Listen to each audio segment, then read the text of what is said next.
Throughout the years, YouTubers have come up with many different products, some becoming billion-dollar successes, while others barely sold. In today's video, we'll be looking at 6 YouTuber-built products and answering the question, why almost every YouTuber-built product sucks? Starting with the most recent one, Lunchly. On September 16, 2014, Mr. Beast, along with the infamous duo Logan Paul and KSI, promoted their new product, Lunchly. Lunchly versus Lunchables. With Lunchly, you get double the amount of liquid. Prime has no sugar added. Product was in direct competition with Lunchables, which is a popular prepackaged meal kit typically marketed to children, offering various snack-sized meals like crackers, cheese, and lunch meats. But little did they know, things were about to take a darker turn for them, as popular Minecraft YouTuber DanTDM would call out them on Twitter with tweet reading, "What happened to YouTubers, man? I cannot say anything more. This is selling stuff for the sake of making money, simple. How does this benefit their fans? This is selling crap to kids who don't know better than to trust the people who are selling it to them. Do better." DanTDM argued that they're glorifying trash junk food to their young audience in hope of grabbing a quick bag. In response, KSI tried to defend himself by comparing DanTDM's past toy sales to his own product launch, but that only made things worse. KSI really out here comparing toys to processed junk food? Selling toys isn't the same as selling unhealthy food to kids, come on man. DanTDM sold toys once. You're literally creating a company to sell processed garbage? How is that even comparable? Instead of addressing the concerns seriously, KSI laughed it off in a response video, which only fueled more criticism. I can't say whether this product will be a success or not, but there was a time when Mr. Beast failed to succeed with his offline business venture, and that is with Beast Burger. Launched in 2020, Beast Burger quickly grew to over 1,700 ghost kitchens, providing fans access to Mr. Beast branded food nationwide. For those who might not be knowing the concept of ghost kitchens, it is a food prep facility that only makes meals for delivery, with no dine-in option. Restaurants or brands use these kitchens to fulfill online orders through apps like Uber Eats without having a physical location. However, as the brand expanded, it became apparent that the quality of the food varied greatly across locations. Customers started flooding review platforms, calling the burgers disgusting and inedible, with many locations scoring less than 2 stars on average. More and more people started complaining about the quality of the food served and the horrible experience they had. This hit Jimmy's brand hard, as it was his reputation on the line, not the kitchens. Mr. Beast eventually sought to end his partnership with virtual dining concepts, accusing them of prioritizing rapid expansion over maintaining food quality. He expressed frustration in a lawsuit, claiming he had no control over the thousands of locations, which led to poor customer experiences. This legal battle marked the downfall of Beast Burger, as Mr. Beast distanced himself from the venture to focus on his other product Beastables. Similarly, Airrack's Pizzafy aimed to leverage his YouTube fame, but as with many influencer products, it's not just the marketing but the execution that matters. Eric Decker, also known as Airrack, launched Pizzafy with the idea of turning anything into pizza. It will turn anything into pizza, but some things just should never be pizzafied. We're gonna put that to the test. All right, let's do it. Lay's potato chips. This will pizzafy really well. All right, here we go. Pizzafy.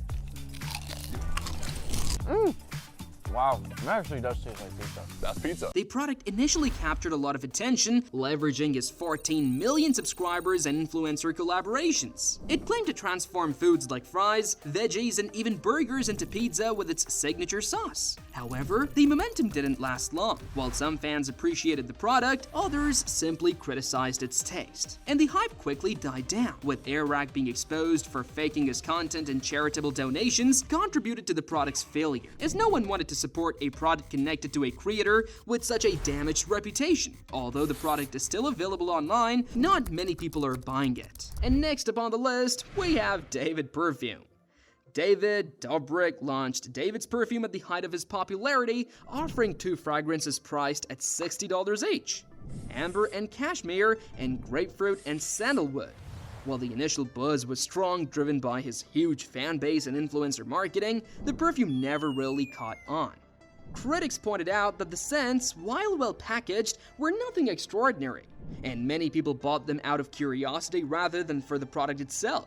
However, Dobrik's controversial fall from grace due to accusations against members of his vlog squad severely damaged his brand image. This began when former squad member Dom Zeglidis was accused of physical assault during a video shoot, which raised significant backlash against Dobrik for enabling a toxic environment. The scandal deepened as other allegations, including racism, bullying, and inappropriate filming surfaced, leading to Dobrik losing major sponsorships and YouTube demonetizing his channels. After losing sponsorship deals and taking a step back from YouTube, there was no reason for his audience to continue supporting his perfume line.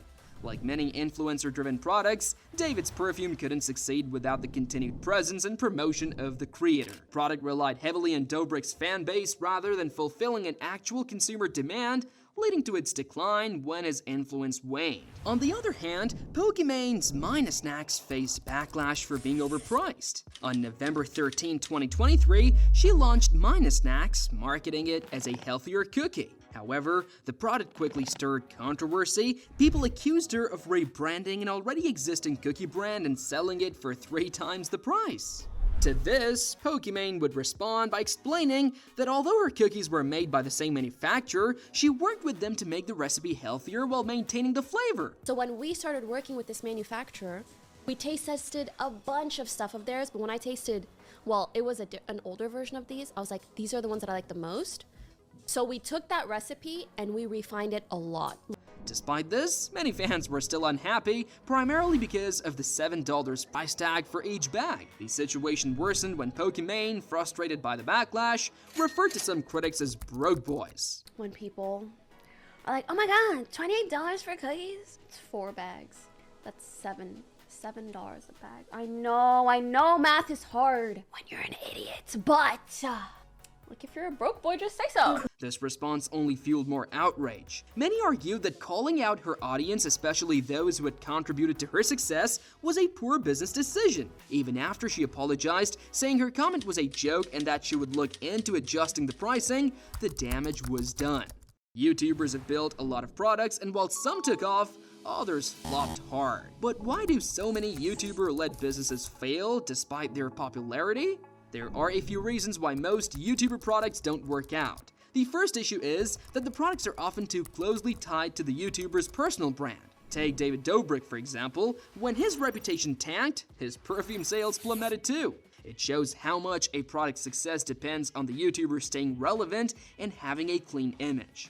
If they fall out of favor or get caught up in controversy, it hurts their business. This is exactly what happened with Airrack's Pizzafy. Once he was called out for faking content, his product sales dropped fast. In Pokimane's case, her product failed because it wasn't unique and was priced higher than similar items, which were cheaper elsewhere. Another big reason for failure is that most YouTuber products only appeal to their fans and don't attract a wider audience. Even if you look at successful products like Prime by Logan Paul or MrBeast's Feastables, they appeal to people outside their fan bases. Even if you have never heard of MrBeast, which is rare as out of 6 videos on my homepage, one is always talking about him, you can still buy his chocolate bar just because it's good.